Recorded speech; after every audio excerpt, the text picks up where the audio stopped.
जय हिंद, नमस्कार। स्वागत सभी का इस वीडियो को देखने, सुनने और समझने वाले लोगों को। वीडियो को लास्ट तक समय के अनुसार देखिएगा, क्योंकि सेंट्रल यूनिवर्सिटी ऑफ राजस्थान की आपसे होने वाली है बात। इस सेंट्रल यूनिवर्सिटी ऑफ राजस्थान में किस विषय में कितनी है सीटें, उसको लेकर वीडियो बना चुका हूं।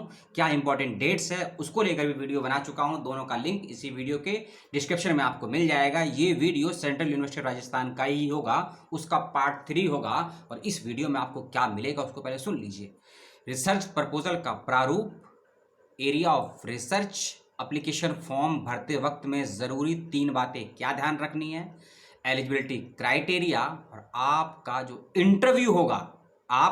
इंटरव्यू होगा उसका माध्यम, उसका प्रिपरेशन और एंट्रेंस एग्जामिनेशन के 3 फॉर्मेट में आपका एंट्रेंस एग्जामिनेशन होगा। इन 9 जानकारियों की बातचीत इस वीडियो में आपको देखने, सुनने, समझने को मिलेगी। इसीलिए कह देता हूं, कमेंट बॉक्स में मत पूछिएगा कि कितनी सीटें हैं, क्या डेट्स हैं। उसके लिए अलग से वीडियो बन चुका है, उसको देख लीजिएगा। शुरुआत करते हैं पहले पॉइंट से। एप्लीकेशन फॉर्म पे हम चलते हैं। सबसे पहली चीज, एप्लीकेशन फॉर्म को जैसे ही आप खोलेंगे उसके अंदर कुछ चीजें आपको मैंडेटरी रूप से फिलअप करनी है, कुछ चीजें ऑप्शनल हैं। ऑप्शनल चीजों को आप छोड़ सकते हैं, कोई दिक्कत नहीं है, लेकिन जो भी चीजें मैंडेटरी हैं उसको जरूर भरिएगा, पहली बात। दूसरी बात का ध्यान रखिएगा, एप्लीकेशन फॉर्म भरते वक्त में अपना ईमेल आईडी करेक्ट भरिएगा। दूसरी चीज, अपना जो फोन नंबर भरेंगे, कॉलिंग नंबर और व्हाट्सएप नंबर दोनों उसमें अप्लाई कीजिएगा। इस बात का ध्यान रखिएगा। अगर फोन नंबर एक का ही ऑप्शन है तो ध्यान से व्हाट्सएप नंबर जरूर दीजिएगा, क्योंकि इंटरव्यू और सनॉप्सिस के रिगार्डिंग जो भी जानकारी होगी आपको ईमेल या व्हाट्सएप के माध्यम से दी जाएगी। क्या टेक्निक्स और क्या प्रारूप होगा उसको लेकर आगे बात करेंगे, इस बात का ध्यान रखिएगा। एप्लीकेशन फॉर्म में ही जो भी डॉक्यूमेंट्स आपसे मांगे गए हैं सेंट्रल यूनिवर्सिटी राजस्थान में, पीएचडी एप्लीकेशन फॉर्म में आपका UG, PG, MPhil, NET, JRF जो भी है उसको जरूर लगाइएगा। और यदि कोई डॉक्यूमेंट्स नहीं है उसका अपेयरिंग कर दीजिएगा, और अंडरटेकिंग आपसे मांगी जाती है तो उसको भी आपको लगाना होगा। इस बात का ध्यान रखिएगा, ठीक है। अब चलता हूं मैं अगली चीज पे कि एग्जाम्प्टेड कैटेगरी के बच्चे, कौन से बच्चे ऐसे हैं जिनको एंट्रेंस एग्जामिनेशन से छूट दी गई है। वे इस बात को ध्यान से सुन लीजिएगा कि आप में से कौन कौन एग्जाम्प्टेड कैटेगरी का है, लेकिन एप्लीकेशन फॉर्म सभी को फिलअप करना है, चाहे आप कैटेगरी में हो, विदाउट कैटेगरी हो, एग्जाम्प्टेड हो या एग्जाम्प्टेड नहीं हो, एप्लीकेशन फॉर्म सभी को भरना है। इस बात को ध्यान से सुन लीजिए, कौन से बच्चे हैं जिनको एंट्रेंस एग्जामिनेशन से छूट दी गई है। नाम और एलिजिबिलिटी को ध्यान से सुन लीजिएगा। उसके बाद मैं पीएचडी में अप्लाई करने की क्या एलिजिबिलिटी है यूनिवर्सिटी ऑफ राजस्थान की वो भी बताऊंगा, और एससी एसटी कैटेगरी वालों के लिए क्या एलिजिबिलिटी अलग से है वो भी बताऊंगा, ठीक। यदि आप नेट या जेआरएफ क्वालिफाई हैं तो आपको एंट्रेंस एग्जामिनेशन से छूट दी गई है। आपका नेट जेआरएफ चाहे यूजीसी का हो चाहे सीएसआईआर का हो, दोनों को एंट्रेंस एग्जामिनेशन से छूट दी गई है। यदि आप आईसीएमआर, आईसीएआर, गेट और जीपीएटी पैट और डीबीटी जेआरएफ क्लियर हैं तो आपको एंट्रेंस एग्जामिनेशन से छूट है। इसके अलावा यदि आप स्पॉन्सर कैटेगरी के स्टूडेंट हैं तो भी आपको एंट्रेंस एग्जामिनेशन से छूट है। यदि आप टीचर्स फेलोशिप होल्डर हैं तो भी आपको एंट्रेंस एग्जामिनेशन से छूट है। इसके अलावा यदि आप सेंट्रल यूनिवर्सिटी ऑफ राजस्थान के फैकल्टी मेंबर हैं, किसी पोस्ट पर कार्यरत हैं, अप्लाई करते हैं पीएचडी में किसी भी कोर्स में जो 25 सब्जेक्ट में सीटें आई हैं सेंट्रल यूनिवर्सिटी राजस्थान में 171, उसके अंदर किसी भी कोर्स में अप्लाई करते हैं और यदि आप सेंट्रल यूनिवर्सिटी राजस्थान के फैकल्टी मेंबर हैं तो आपको एंट्रेंस एग्जामिनेशन से छूट दी जाएगी। इस बात का विशेष रूप से ध्यान रखिएगा, ठीक है। अब हम चलते हैं एलिजिबिलिटी क्राइटेरिया पे, उसके बाद एरिया ऑफ रिसर्च की बात करेंगे जो मेजर पार्ट है इस चीज का, उसके बाद सनॉप्सिस, उसके बाद इंटरव्यू और एंट्रेंस एग्जामिनेशन। सीट्स पे चलते हैं, उससे पहले एलिजिबिलिटी। 55% नंबर यदि आपके एमए, एमएससी या एमकॉम में हैं, 55% नंबर यदि आपके एमए, एमएससी या एमकॉम में हैं और यदि आप जर्नल कैटेगरी से संबंध रखते हैं तो आप अप्लाई कर सकते हैं सेंट्रल यूनिवर्सिटी राजस्थान में पीएचडी के एप्लीकेशन फॉर्म में। इस बात का ध्यान रखिएगा। इसके अलावा यदि आप एमए, एमएससी, एमकॉम में SC, ST, OBC, EWS, PWD category में आते हैं, ओबीसी में नॉन क्रीमी लेयर यदि हैं, ओबीसी में नॉन क्रीमी और क्रीमी लेयर दोनों हैं और आपके यदि 55 नहीं बल्कि 50% अंक हैं तो आप अप्लाई कर सकते हैं पीएचडी के लिए, ठीक। इसके अलावा ऐसे कैंडिडेट चाहे कैटेगरी में हो चाहे विदाउट कैटेगरी में हो, ऐसे कैंडिडेट जो अभी अपना एमएससी एमकॉम या एमए के अंतिम सेमेस्टर में हैं या फाइनल ईयर में हैं, या फिर ऐसे कैंडिडेट जो अंतिम सेमेस्टर या फाइनल ईयर का अपना एग्जाम दे चुके हैं, रिजल्ट नहीं आया है, वो सभी कैंडिडेट भी अप्लाई कर सकते हैं इस यूनिवर्सिटी में पीएचडी के एप्लीकेशन फॉर्म में। इस बात का विशेष रूप से ध्यान रखिएगा, ठीक है। और एलिजिबिलिटी क्राइटेरिया अपने सब्जेक्ट का ध्यान से पढ़ लीजिएगा। पीडीएफ फाइल का लिंक डिस्क्रिप्शन बॉक्स में आपको दे दूंगा, उसको ध्यान से देख लीजिएगा और समझ लीजिएगा, ठीक है। अब हम कहाँ चलते हैं? अब हम चलते हैं सिनॉप्सिस और एंट्रेंस, उसके बाद एरिया ऑफ रिसर्च की बात करेंगे। सबसे पहली चीज, एंट्रेंस एग्जामिनेशन आपका ऑनलाइन लिया जाएगा। एंट्रेंस एग्जामिनेशन आपका ऑनलाइन लिया जाएगा। इस बात को ध्यान से सुन लीजिए, समझ लीजिए और कुछ विशेष बातों का ध्यान रख लीजिएगा। एंट्रेंस एग्जाम देते वक्त में यूनिवर्सिटी ने क्लियर कट साफ मेंशन कर दिया है अपनी वेबसाइट, अपने प्रोस्पेक्टर में भी वेबसाइट का लिंक और प्रोस्पेक्टर दोनों का लिंक आपको डिस्क्रिप्शन में मिल जाएगा, वहां ध्यान से पढ़ लीजिएगा। किसी बात को समझाने में, डिस्क्राइब करने में, एलिब्रेट करने में मुझे दिक्कत भी हो सकती है, तो उसके लिए पीडीएफ फाइल को पढ़ लीजिएगा। यूनिवर्सिटी ने सीधा मेंशन कर दिया है कि ऑनलाइन एग्जाम देते वक्त या फिर इंटरव्यू देते वक्त में कैंडिडेट का इंटरनेट डिस्कनेक्ट होता है, सर्वर फेलियर होता है, लाइट का इशू होता है या कोई भी टेक्निकल इशू होता है, उस कंडीशन में स्टूडेंट का किसी भी परिस्थिति में दोबारा एंट्रेंस इंटरव्यू नहीं लिया जाएगा। क्योंकि बहुत सी समस्याएं खड़ी होती हैं कि हम कहते हैं कि एंट्रेंस देते वक्त में हमारे यहाँ लाइट चली गई, नेट चला गया, सर्वर फेलियर हो गया, हमको समय कम मिला या फिर इंटरव्यू के वक्त में समस्याएं होंगी। उस कंडीशन में यूनिवर्सिटी राजस्थान ने क्लियर कट मेंशन कर दिया है कि सारी जिम्मेदारी स्टूडेंट की है और सेंट्रल यूनिवर्सिटी राजस्थान की इसके प्रति कोई जवाबदेही नहीं है। इस बात का ध्यान रखिएगा, ठीक है। और एक चीज समझ लीजिए, एंट्रेंस हो या इंटरव्यू हो, दोनों ही ऑनलाइन माध्यम से आपसे लिए जाएंगे।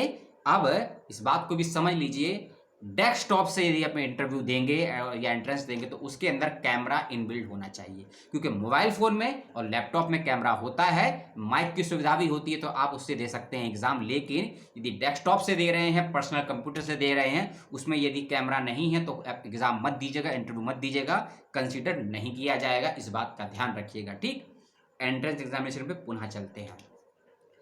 डिस्क्रिप्टिव पेपर आएगा या सब्जेक्टिव पेपर आएगा, इसको थोड़ा सुन लीजिए। मैंने कहा ना थोड़ा विचित्र है इस बार, सेंट्रल यूनिवर्सिटी थोड़ा विचित्र है, क्योंकि पिछले 5 सालों से central university common entrance test को कंडक्ट करवाती है सेंट्रल यूनिवर्सिटी राजस्थान, जिसे बोलते हैं सीयूसेट, लेकिन इस बार तो नहीं करवा रही है। तो एक नए और विचित्र तरीके से एग्जाम और इंटरव्यू आपसे लिए जा रहे हैं, उसी का पार्ट है आपका एंट्रेंस। ओपन बुक एग्जाम आपने सुना होगा, OBE। बहुत सी नहीं, भारत की अधिकांश यूनिवर्सिटी में यूजी, पीजी और पीएचडी के कोर्स वर्क एग्जामिनेशन इसी फॉर्मेट से लिए जा रहे हैं, ओपन बुक एग्जामिनेशन। तो उसी का छोटा सा पार्ट आपको एंट्रेंस में मिलेगा।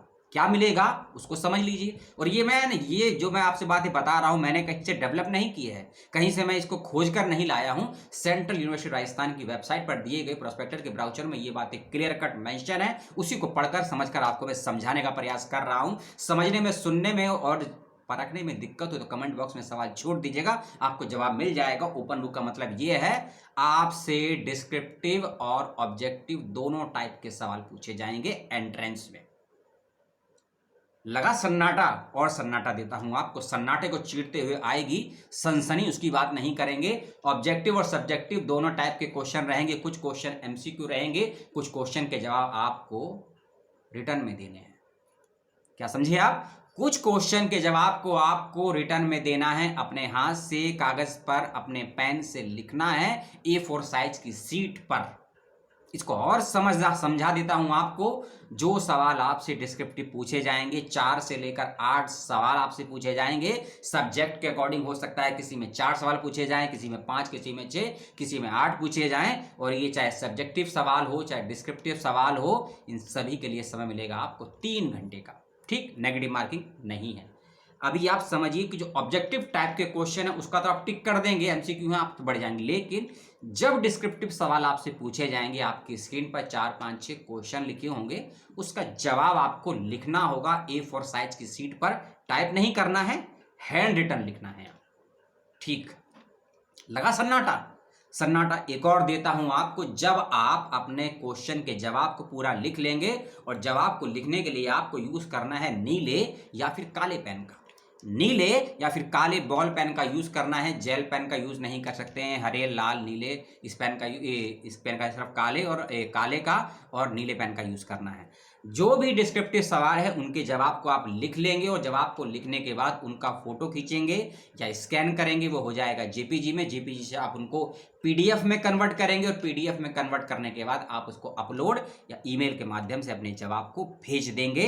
और ये सब करने के लिए आपको मिलेगा टोटल 3 घंटे, टोटल 3 घंटे मिलेगा। अब आपको ये तय करना है कि अभी तो मैं इंटरव्यू पे आया भी नहीं हूँ, इंटरव्यू पर भी आऊँगा, इंटरव्यू में भी चेंजेस है, बहुत विचित्र नहीं है। आपको जो अब कहा था ना हमारे नेताजी ने, माननीय नरेंद्र मोदी ने, कि अफसर नहीं है, ये आपदा नहीं अफसर है। तो इसी आपदा में एक नया अफसर खोजने को मिला है, आपकी टेक्निकलिटीज को, आपकी योग्यताओं को निखारने का सेंट्रल यूनिवर्सिटी राजस्थान में एंट्रेंस इंटरव्यू के माध्यम से। क्या है आगे बताएंगे आपको, ठीक।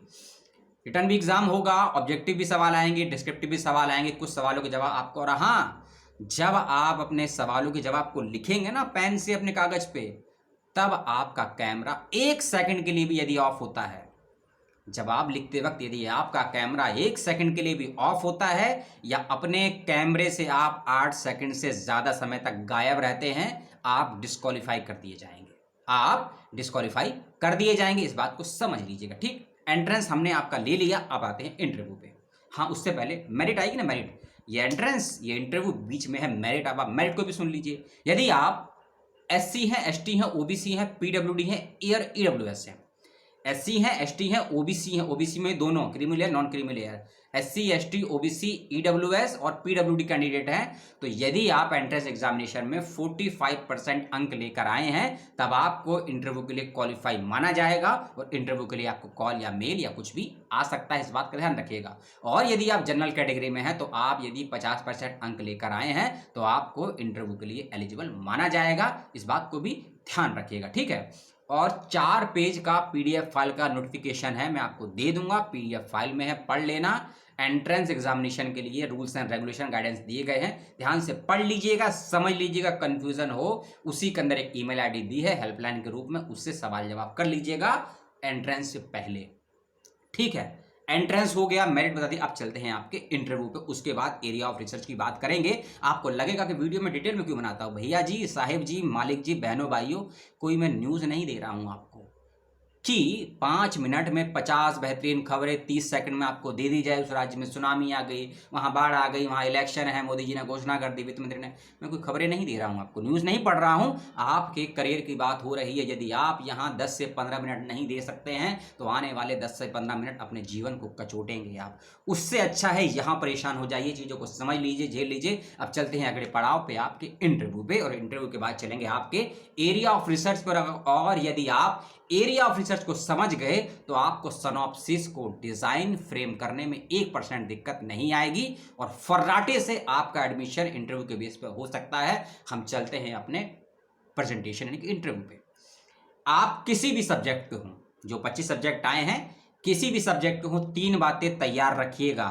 अप्लाई करने के बाद, फॉर्म अप्लाई करने के बाद 3 बातें यदि आपकी तैयार हैं, तो हो सकता है तभी आप सिलेक्शन हो पाए, आपका एडमिशन हो पाए पीएचडी के लिए यूनिवर्सिटी ऑफ राजस्थान सेंट्रल में। सबसे पहली चीज, एक रिसर्च प्रपोजल। एक रिसर्च प्रपोजल, लैंग्वेज क्या रहेगी रिसर्च प्रपोजल की, अपने अपने डिपार्टमेंट से कंसल्ट कर लीजिएगा। हिंदी का मैं कह सकता हूं कि हिंदी का हिंदी में बनेगा, बाकी का मैं कंसल्ट नहीं हूं कि किस किस लैंग्वेज प्रपोजल बना सकते हैं। पहली चीज, प्रपोजल तैयार रखिएगा। दूसरी चीज, प्रपोजल टाइप होना चाहिए, हैंड रिटन प्रपोजल मान्य नहीं होगा, टाइपिंग प्रपोजल ही मान्य होगा, इस बात का ध्यान रखिएगा। अपने प्रपोजल को, अपने रिसर्च प्रपोजल को, जिसको प्रपोजल बोलते हैं, रिसर्च प्रपोजल बोलते हैं, सिनॉप्सिस बोलते हैं, शोध प्रबंध की पूर्व रूपरेखा बोलते हैं, पीएचडी के लिए कुछ भी समझ लीजिए, एसओपी बोलते हैं, राइटअप बोलते हैं, ठीक है। उसको तैयार रखिएगा पीडीएफ फॉर्म में, ठीक है। दूसरी चीज, मैंने आपको बताया पहले कि इंटरव्यू भी आपका ऑनलाइन माध्यम से होगा, तो अपने उस प्रपोजल की कम से कम 5 से लेकर 10, अपने उस रिसर्च प्रपोजल की 5 से लेकर 10 पीपीटी तैयार कीजिएगा।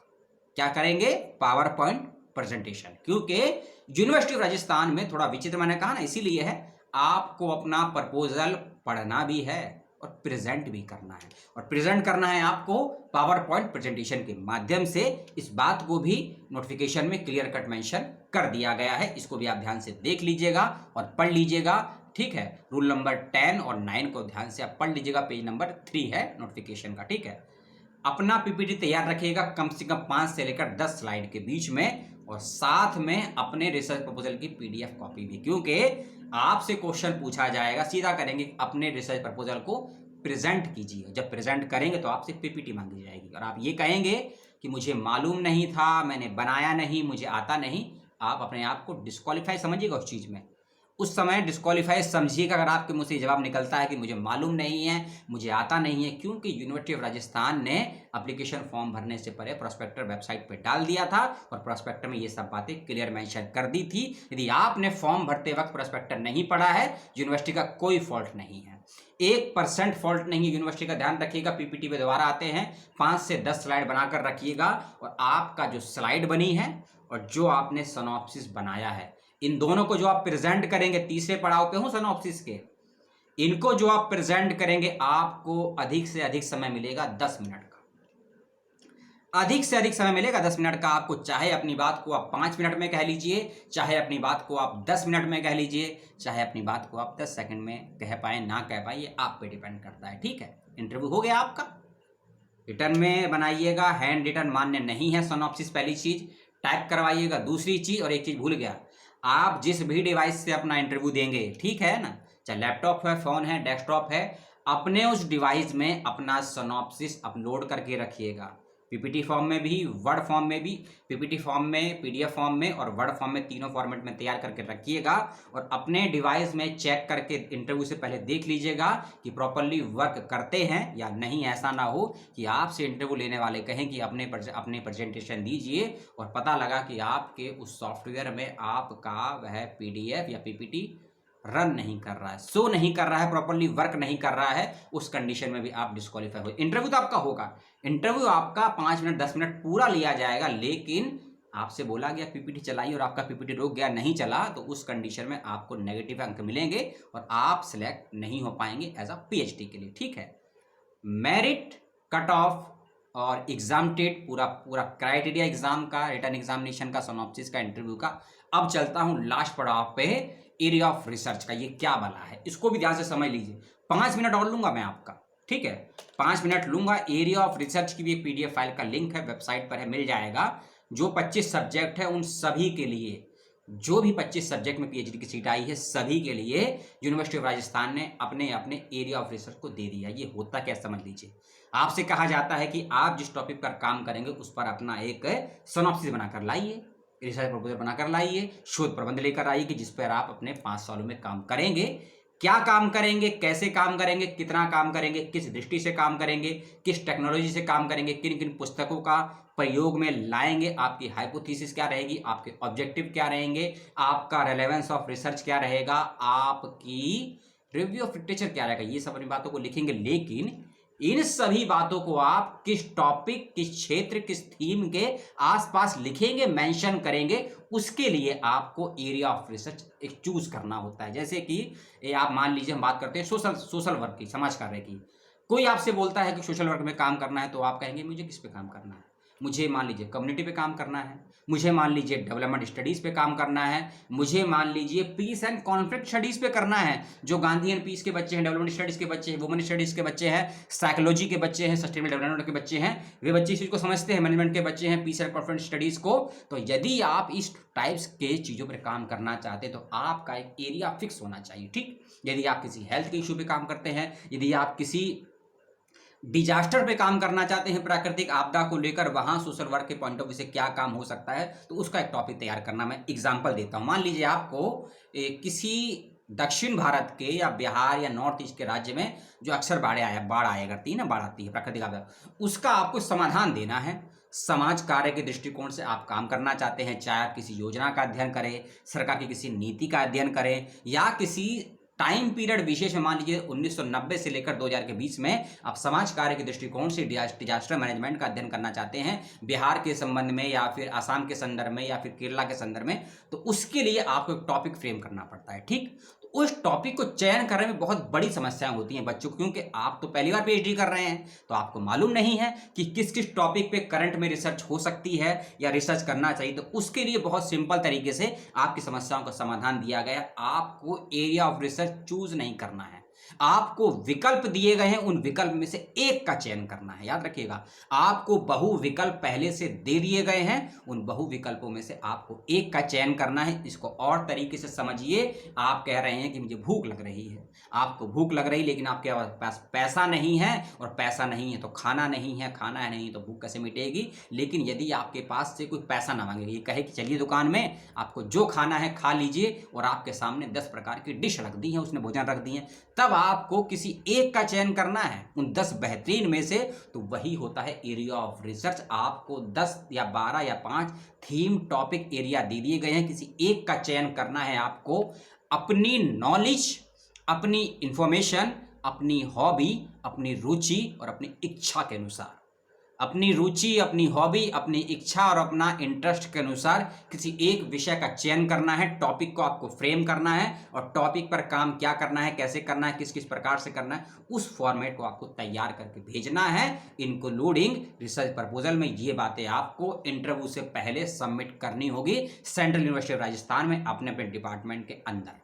ये बातें मैंने आपको बताई। ठीक, तो इसी प्रकार से हर विषय में एरिया ऑफ रिसर्च दिए गए हैं। मैंने आपको केवल सोशल वर्क का बताया, इसी प्रकार से फिजिक्स को लेकर है। आप मैटर फिजिक्स पर काम करना चाहते हैं या मैग्नेटिक पे काम करना चाहते हैं, आप कंपोनेंट्स पे काम करना चाहते हैं, किसी प्रकार को कोई एक्सपेरिमेंटल काम करना चाहते हैं, यदि आप फार्मेसी के क्षेत्र में काम करना चाहते हैं, आप डी फार्मेसी भी काम करना चाहते हैं, माइक्रो फार्मेसी भी काम करना चाहते हैं, या फिर आप एनवायरमेंटल फार्मेसी भी काम करना चाहते हैं, या आप ये हर्बल फार्मेसी होती है उस प्रकार काम करना चाहते हैं, तो इस प्रकार के थीम आपको दिए गए हैं। ठीक है, मैनेजमेंट को लेकर आप फाइनेंशियल मैनेजमेंट करना चाहते हैं, इकोनॉमिक्स मैनेजमेंट करना चाहते हैं, डिजास्टर मैनेजमेंट करना चाहते हैं, आप यदि आप हिंदी के विद्यार्थी हैं, आप किस प्रकार के लिटरेचर पे काम करना चाहते हैं, आप लोक साहित्य पे काम करना चाहते हैं, या रीति काल भक्ति काल पे काम करना चाहते हैं, और साहित्य कई पार्ट होता है, मीडिया, आपको मीडिया पे काम करना है। कोई बच्चे ऐसे होते हैं जो कई भाषाओं में या कई क्षेत्रों के लिटरेचर पे काम करना है आप, यानी कि यदि आप तुलनात्मक दृष्टि से कुछ काम करना चाहते हैं, उसका भी थीम आपको दिया गया है। एनवायरमेंटल, ऐसे ही हर टॉपिक का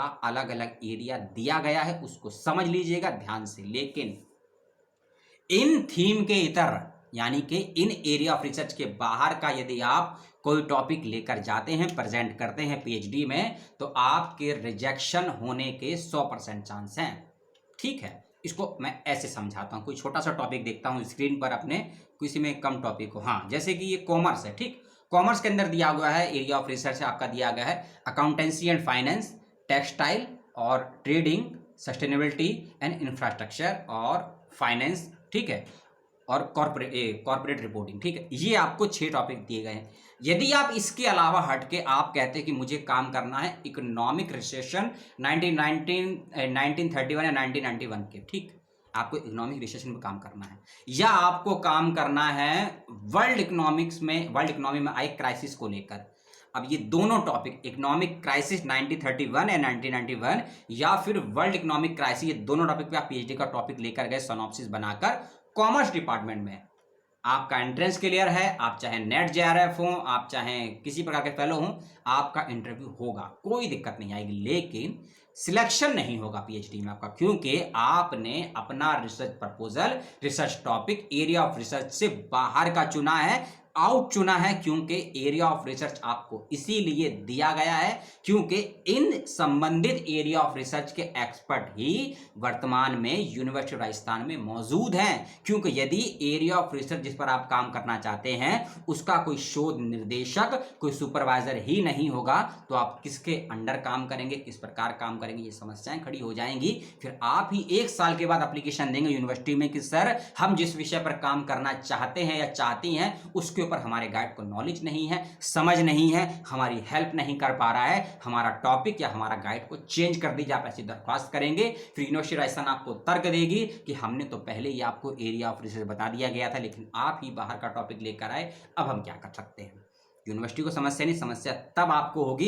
इसीलिए जो भी एरिया ऑफ रिसर्च दिए गए हैं प्रोस्पेक्टर में, ध्यान से ध्यान लगाकर पढ़ लीजिएगा, समझ लीजिएगा। 5 पेज का है, 5 मिनट। मैं जानता हूं कि आपने मेरे वीडियो को 5 मिनट भी नहीं देखा होगा, लेकिन जिसने भी देखा होगा उसका बहुत बहुत धन्यवाद। और जो भी आपके मन में आप सवाल हो पूछ लीजिएगा, मुझसे मेरा फ़ोन नंबर मत मांगिएगा। हर किसी को फ़ोन नहीं कर सकता हूँ, खुद भी बिजी रहता हूँ, आप भी बिजी रहते होंगे। इसलिए यदि आपने वीडियो अच्छे से देखा और सुना समझा होगा तो समस्याएं नहीं होंगी। लेकिन फिर भी यदि 5% कैटेगरी में आप आते हैं, आपको समस्याएं होती हैं, सवाल करिए, बेझिझक करिए। आप हिंदी में करिए, इंग्लिश में करिए, कोई दिक्कत नहीं है। बस यही है कि इंग्लिश को मुझे ट्रांसलेट करके आपके जवाब को पहले समझना होगा, फिर मैं उसका जवाब आपको दूंगा, तो उसमें समय लगता है। इसलिए हिंदी में पूछेंगे तो मेरे लिए ज़्यादा बेटर रहेगा।